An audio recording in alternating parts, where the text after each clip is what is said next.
क्या एक मंदिर बनवाने से कुछ नहीं होता इंसान का। मंदिर बनाने से गुरुद्वारा को बोलेंगे एक बात बताओ, ऐसे गुरुद्वारे इतने जरूरी थे? एक वो अमृतसर में ही ठीक था, तो जरूरी था बनाना। अब ऐसे कहने का मतलब क्या है कि सोना लगाने से भगवान नहीं रचता। क्यों नहीं बनता? फिर वहाँ स्वर्ण मंदिर पे क्यों लगाया? वहाँ क्यों लगाया? वहाँ क्यों? फिर हमारी भी श्रद्धा है यार, हम लोगों में नहीं आते क्या? जर्मनी, अमेरिका जैसे बड़े बड़े देश जिनकी इकोनॉमी इतनी अच्छी है, वो इतने डिप्रेशन में है जिसकी कोई हद नहीं है। वहाँ सब कुछ महंगा है, स्थिति बहुत खराब है। इंडिया में डिप्रेशन या रिसेशन की कोई सिचुएशन नहीं है। इकोनॉमी इतनी अच्छी ग्रोथ ले रही है, आज की रेट में वर्ल्ड की सबसे अच्छी रेट से ग्रोइंग इकोनॉमी इंडिया की है। मोबाइल, मैं बेरोजगार हूँ, जेब में 15,000 का स्मार्टफोन, 1 लाख का है? मैं बेरोजगार हूँ, बाबूजी बेरोजगार है, कनाडा भेजने के लिए 30 लाख रुपए हैं।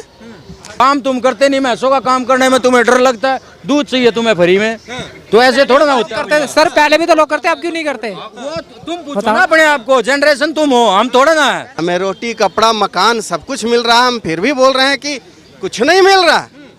पाकिस्तान बर्बाद हो गया, आटा के लिए लाइन, श्रीलंका बर्बाद हो गया, बांग्लादेश बर्बाद हो गया, पूरे दुनिया में एक खतरनाक स्थिति है। दोस्तों, भारत के प्रधानमंत्री नरेंद्र मोदी जी के कार्यकाल के 9 साल पूरे हो गए और अगले साल चुनाव है।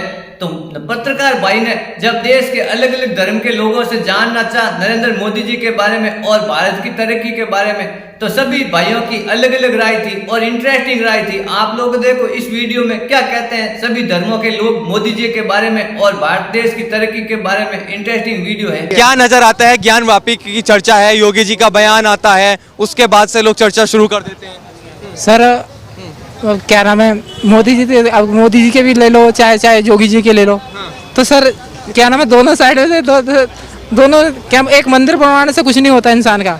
तो सुनो, मतलब देश के लिए भी कुछ कानून होते हैं कि हाँ हमारे देश में इतनी महंगाई बढ़ रही है, मतलब दिन पे, मतलब मैं अगर ज्ञान वापी की बात करूं, जो बात चल रही थी कि योगी जी कहते हैं उसमें त्रिशूल कहां से पाया जा रहा है, उसमें शिवलिंग कहां से, अगर वो पहले मस्जिद थी।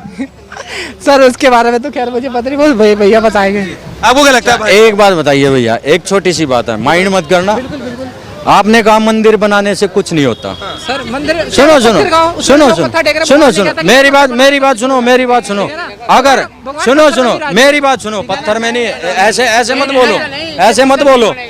बोलो। अब पहले मंदिर कच्चे होते थे, इंसान पक्के होते थे। कौन है? क्या बात कर रहे हो? पक्के इंसान कच्चे हो गए, पक्के होते थे उस टाइम पे, मंदिर पक्के होते थे गधे और में। उस टाइम पे मंदिर औरंगजेब ने ये हालात किए हैं। और रही बात, आप ये कह रहे हो मंदिर बनाने से, गुरुद्वारा को बोलेंगे एक बात बताओ, ऐसे गुरुद्वारे इतने जरूरी थे? एक वो अमृतसर में ही ठीक था, जरूरी था बनाना? बताओ, जवाब दो मुझे।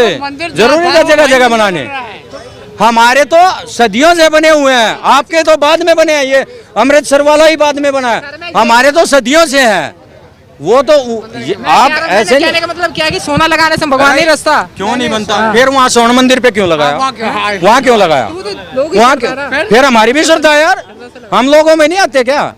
हमारी श्रद्धा नहीं है किसी, ये गलत है, ये गलत है भैया। और रही बात, आप ये कह रहे हो कि भाई देश के लिए भी सोचना, देश के लिए भी। अब मैं बताता हूँ, 9 साल पहले कांग्रेस थी।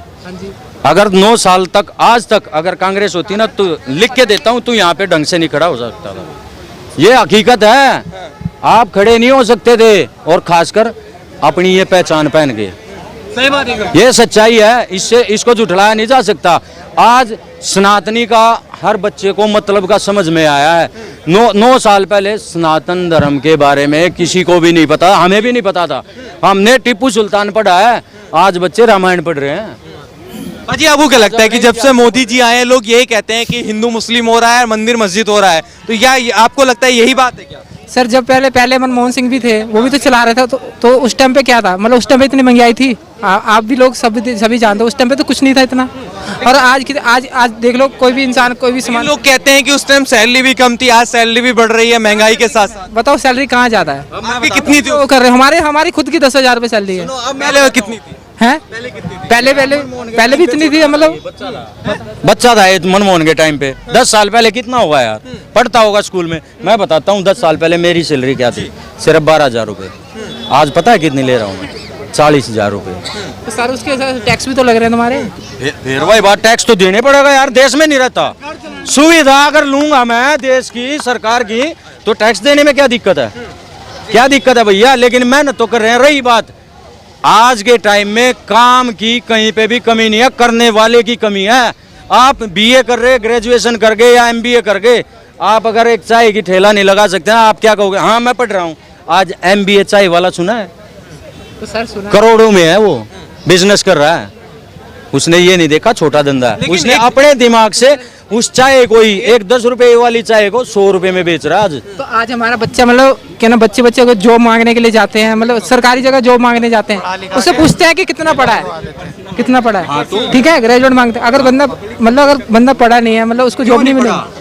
क्यों भाई साहब, एक सवाल ये एक सवाल ही आता भाई साहब अमन जी, आपको क्या लगता है जो बात चल रही है पूरे इस मामले को लेकर 2024 को लेकर, महंगाई बेरोजगारी, मुद्दे क्या रहने वाले हैं? मुद्दे रहने वाले हैं जय श्री राम। इसके अलावा कोई और मुद्दा नहीं है, कोई कुछ नहीं है, सारा कुछ बहुत बढ़िया चल रहा है। जिस तरीके के हालात पहले थे उससे बहुत अच्छे हालात हैं आज के टाइम पे। हम लोगों को काफी परेशानी होती थी, अभी ये नहीं है कि ना नौकरी है ना कुछ है, सारा कुछ है, बस लेने वाले होने चाहिए। हर एक चीज में फायदा है, महंगाई बढ़ी है उस हिसाब से सैलरी भी बढ़ी है, सारा कुछ अच्छा चल रहा है, किसी चीज में कोई भी कमी नहीं है। कोई कमी नहीं है, कोई भी कमी नहीं है, सब कुछ अच्छा है। बस जिसको कमी है वो खुद अपने आप अपनी कमियां थोड़ी सी अपनी जरूरतें कम करो, कमियां अपने आप दूर लगेगी। लेकिन सरकार का कुछ दायित्व होता है रोजगार देने का, महंगाई कम करने का, क्या वो कम हो रही है? क्या लोग कहते हैं महंगाई के लिए, आज ही कह रहे हैं देखिए महंगाई है। सरकार अपनी कोशिश कर रही है महंगाई कम करने के लिए, लेकिन शुरू से आज तक कम नहीं हुई। हमारे भी बचपन का टाइम था, हमारे भी 14 रुपए लीटर था दूध, आज 52 रुपए लीटर पी रहे हैं। लेकिन उससे उस टाइम पे हम लोग नौकरी नहीं करते थे, हमारी आज नौकरी लगी है। हमारे पिताजी नौकरी करते थे, 4000 रुपए तनख्वाह हुआ करती थी। आज हम नौकरी कर रहे हैं, हमारी तनख्वाह 40,000 रुपए है। तो अब हमें वो चीज़ पता नहीं चलती। हम 1 रुपए की उस टाइम पे टॉफी खाते थे, आज हम 10 रुपए की टॉफी खाते हैं। तो वो सब चीजें बदल गया, धीरे धीरे हमारी उम्र भी बढ़ गई तो महंगाई भी बढ़ेगी। समय के साथ महंगाई बढ़ रही है। हाँ ये सच्चाई है। अब ये भाई ये कह रहा है कि 12 रुपए लीटर दूध था। दूध कैसे हमने अपने हाथों से कमी की है, मतलब हैवी बढ़ाया, उसको रेट बढ़ाया। क्यों बढ़ाया? गाय भैंसों का तो काम करना बंद कर दिया लोगों ने, और जो थोड़े बहुत रख रहे हैं गाय भैंसों को, उनका दूध डेयरियों में जाता है। तो महंगाई कहाँ नहीं जाएगी? दूध कहाँ जाएगा? ये देते हैं 40 रुपए लीटर दूध डेयरियों में, और वहाँ डेयरियों से फिर हमारे पास आएगा। उनको भी तो कमाने के लिए चाहिए, तभी तो 60-70 जा रहा है। काम तुम करते नहीं, भैंसों का काम करने में तुम्हें डर लगता है, दूध चाहिए तुम्हें फ्री में। तो ऐसे थोड़ा ना होता है सर, पहले भी तो लोग करते, अब क्यों नहीं करते? वो तुम पूछो ना अपने आप को, जनरेशन तुम हो, हम थोड़ा ना है वो काम। आपके पास कितनी गाय भैंस है? सर हमारे पास नहीं, हमारे गाँव में तो है। पहले थी? हाँ पहले थी, हमारे। अब क्यों नहीं है? अब सर क्या नाम है सर, हमारे वो जो पुरख थे पहले उन्होंने जमीन बेच दी थी। हाँ। उस करके। तो देखिए, गाय भैंस पहले आप पालते थे तो दूध आपको सस्ता मिलता था या फ्री में मिलता था, मान लीजिए मेहनत करते थे। आज गाय भैंस नहीं है आपके पास तो दूध महंगा मिल रहा है। तो यही बात ये समझा रहे हैं कि समय के साथ लोगों ने चीजें छोड़ दी हैं, फिर उम्मीद कर रहे हैं कि महंगाई बेरोजगारी कम हो। तो सर उस टाइम पे जब हमारे दादा परदादा थे उस टाइम पे तो 2 रुपए लीटर भी आता था। सर मैं ये कहना चाहूँगा, मेरा नाम पार्थ साहू है, मैं ये कहना चाहूँगा आप इंटरनेशनल लेवल पे देखिए, जर्मनी, अमेरिका जैसे बड़े बड़े देश जिनकी इकोनॉमी इतनी अच्छी है, वो इतने डिप्रेशन में है जिसकी कोई हद नहीं है। वहाँ सब कुछ महंगा है, स्थिति बहुत खराब है। इंडिया में डिप्रेशन या रिसेशन की कोई सिचुएशन नहीं है, इकोनॉमी इतनी अच्छी ग्रोथ ले रही है। आज की रेट में वर्ल्ड की सबसे अच्छी रेट से ग्रोइंग इकोनॉमी इंडिया की है। अब और क्या काम आप करवाना चाहते गवर्नमेंट से, मैं समझ नहीं पा रहा हूँ इस बात को। महंगाई बेरोजगारी कम होनी चाहिए, दूध इतना महंगा हो गया। श्रीमान जी बाकी मैं आपको जर्मनी का आप देखिए, किस नेट पे सर्च करके देखिए कितना रिसेशन है जर्मनी में। आप कह रहे हैं कि महंगाई और बेरोजगारी कम होना चाहिए। मनुष्य का इच्छाएं अनंत है। रसिया यूक्रेन में जाके पूछिए, वो बोल रहा है जान बचना चाहिए। हर 1 मिनट इसी धरती पे हो रहा है, क्या वो हमारे भाई नहीं है? रशिया यूक्रेन के लोग बोल रहा है जान बचना चाहिए। हमें रोटी कपड़ा मकान सब कुछ मिल रहा है, हम फिर भी बोल रहे हैं कि कुछ नहीं मिल रहा। पाकिस्तान बर्बाद हो गया, आटा के लिए लाइन। श्रीलंका बर्बाद हो गया, बांग्लादेश बर्बाद हो गया। पूरे दुनिया में एक खतरनाक स्थिति है। कहीं तालिबान टांग के मार रहा है महिलाओं को, जहां ये स्थिति पूरे दुनिया में है, वो भी हम वसुधैव कुटुंबकम सब मेरे भाई हैं, उनके साथ ऐसा हो रहा है। वहीं इसी भारत में शांति है, कोई मिसाइल नहीं गिर रहा है, कोई भूखे नहीं मर रहा आटे के लिए, कोई करेंसी का डिवैल्यूएशन नहीं हुआ है। आप जहां खड़े हैं, दुनिया में सबसे अधिक शराब वहां पिया जाता है। आप बोल रहे हैं बेरोजगारी है, वाह रे वाह, बियर सबसे ज्यादा खोल रहे हैं तुम, और सबसे ज्यादा बेरोजगारी भी तुम ही हो, हैं? बेवकूफ बना रहे हो, इसको बेवकूफ बना रहे हो। मोबाइल है, एक मोबाइल, मैं बेरोजगार हूँ, जेब में 15,000 का स्मार्टफोन, 1 लाख का है? मैं बेरोजगार हूँ, बाबूजी बेरोजगार है, कनाडा भेजने के लिए 30 लाख रुपए हैं।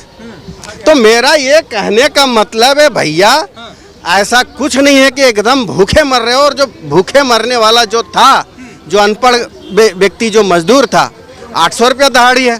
आओ ना भाई, जो तुम बेरोजगार हो, नहीं पढ़े लिखे हो, मेरे पास आओ, दहाड़ी पे कल से लगाते हैं, 800 रुपया मिलेगा, कोई दिक्कत नहीं है। पढ़े लिखा बेरोजगार हो तो भी आ जाओ, ट्यूशन दे दूंगा, 20,000 से 2 लाख रुपए का ट्यूशन कल से चालू कर दूंगा। तुम जिस लोकेलिटी में हो वहीं ट्यूशन दे दूंगा, अगर तुम शिक्षित बेरोजगार हो। कोई बेरोजगार नहीं है, मेहनत करो और झोली भरो। क्या कहेंगे पाजी जो इतनी बात कह रहे हैं, सहमत है क्या इनकी बात से? नहीं सर, हैं? बिल्कुल नहीं, बिल्कुल नहीं, बिल्कुल सहमत नहीं नहीं है। सर। हाँ, ये तो सहमत अभी भी नहीं है। देखिए सहमत है, यही तो लोकतंत्र है, ये मेरे भाई हैं। एक मिनट, ये तो अच्छी बात है, असहमत है, यही तो लोकतंत्र है, ये भी मेरे भाई हैं। एक मिनट, इनको भी बोलने का अधिकार है, मुझे भी बोलने का अधिकार है। मैंने अपनी बात रखी, इन्होंने अपनी बात रखी, अब जिसको जो मानना है माने, यही तो लोकतंत्र है। क्या कह रहे थे अंकल जी आप? हाँ, जरा दूर से, एक तो हल्के बोलो, ध्यान रखना मेरी बात को। 47 से लेकर, ध्यान से सुनना, किसी की हिम्मत नहीं बोलने की, 47 से लेकर अब तक, हंसने की बात नहीं है, कोई लोकपाल बिल नहीं लाया। अब ध्यान से सुनना, अच्छा, अब जब आप दुकानदार, फैक्ट्री, मैन्युफैक्चर के पास जाओगे, जब वो महीना देता है आगे, तो नेचुरल बात है बेचारा वो उसका कोस्ट हमारे मटेरियल से निकालेगा। तो लोकपाल तो कोई नहीं लाया, लोकपाल नहीं लाए। लोकपाल आने के बाद हम सीपी में खड़े हैं, चारों तरफ देखो पटरी खुमचे वाले बैठे हैं, दुकानदार विदाउट बिल माल बेच रहे हैं। तो लोकपाल आने के बाद सारी चीज़ें सस्ती होंगी, क्योंकि वो वहाँ से फिर वो अपनी कीमत नहीं डालेगा उसके अंदर, ठीक है। लोकपाल बीजेपी में नहीं लाया, ध्यान रखना आप। अब दूसरी बात जो है, जो आदमी नौकरी नहीं मिल रही, तो हम क्या करें, धरती में पैदा हुआ खुद खाएगा। राम जी राम राम। मेरा नाम है खालिद सरकार। खालिद जी, आपको क्या लगता है कि जो 9 साल का कार्यकाल रहा, कैसा रहा? जैसा मोदी जी 9 साल में किया ना, मोदी जी नहीं आता था ना भारत में, और भी लंगा होता। मोदी जी जो कर रहे हैं वो सही कर रहे हैं, वो सही रास्ता दिखा रहे हैं सबको, कोई देखता नहीं है, सोचता भी नहीं क्या कर रहे हैं मोदी। क्या लगता है क्या किया है मोदी जी ने आपके लिए? मोदी जी ने देखो, हमारा भारत में जितना था कासड़ा पड़ा था, ये भारत में कासड़ा, ये अभी मोदी जी आके कासड़ा सब हटा रहे हैं। मोदी जी सबको काम भी दिला रहे हैं, इंडिया विकास घर भी दे रहे हैं। किसको नहीं दे रहे पैसा? सबको दे रहे हैं, सबको दे रहे हैं, सबको दे कह रहे मोदी जी हिंदू मुस्लिम के अलावा और कुछ कर ही नहीं रहे। नहीं, वो फालतू बात कर रहा। कौन आदमी करता है? जो बेवड़ा आदमी है ना, वो आदमी बोलता है मुस्लिम के लिए कुछ नहीं करते है, हिंदू के लिए नहीं कुछ नहीं करते है, सबके लिए ही करता है। अच्छा, किंतु हम लोग लापड़ा लगाता है, आम आदमी लापड़ा लगाता है और मंत्री को गाली देता है। तो जो कर रहे हैं सही कर रहे हैं, सही कर रहे हैं। रोजगार, बेरोजगारी, इस पर बात हो रही है ही नहीं। 9 साल में खत्म कर दिया, देश पीछे चला गया। कांग्रेस जब था 4 रुपया दिन काम कर रहा था, मैं 4 रुपया दिन, 4 रुपया से मैं क्या कर सकता था। अभी कांग्रेस नहीं है, बाद में अभी टीएम या मोदी जी आया, मोदी जी आके क्या गलती तो किसी के साथ नहीं किया, गलती कर रहे हैं आम आदमी धोखा दे रहा है मोदी को। दोस्तों, भारत के प्रधानमंत्री नरेंद्र मोदी जी के कार्यकाल को 9 साल पूरे हो गए। इन 9 साल में भारत ने खूब तरक्की की और देश विदेश में नरेंद्र मोदी जी ने भारत का नाम बनाया। आप लोगों ने देखा, आज कोई भी देश में अगर नरेंद्र मोदी जी जाते हैं तो सभी देश नरेंद्र मोदी जी का मान सम्मान करते हैं। तो इसमें कहीं ना कहीं भारत की तरक्की दिखती है लोगों को। भारत तरक्की कर रहा है और आम आदमी आज कहीं ना कहीं सुखी है। आप लोग अगर पड़ोस के देश के लोगों को देखें और भारत के देश के लोगों को देखें तो कहीं ना कहीं आज भारत देश के लोग खुशहाल है और पड़ोस में आज आप पाकिस्तान देख लो, श्रीलंका देख लो, आज डिफॉल्ट होने के कगार पर है। बड़े देश अमेरिका देख लो, चाहे फ्रांस देख लो, जापान देख लो, उनकी इकोनॉमी आज डाउन जा रही है और भारत की इकोनॉमी आज दुनिया के नंबर 1 है और ये मोदी जी के कार्यकाल में हुआ है। तो कहीं ना कहीं सभी लोगों का अच्छा ही सोचना है। आप लोगों ने देखा, सभी लोगों ने, अलग अलग धर्म के लोगों ने, सभी ने अपनी अपनी राय दी। तो आप लोगों की क्या राय है नरेंद्र मोदी जी के इस 9 साल के कार्यकाल के बारे में? आप लोग मुझे कमेंट कर बताना और अगर वीडियो अच्छी लगी हो तो मेरे चैनल को लाइक करना, शेयर करना और सब्सक्राइब करना। मैं मिलता हूँ ऐसी एक इंटरेस्टिंग वीडियो में।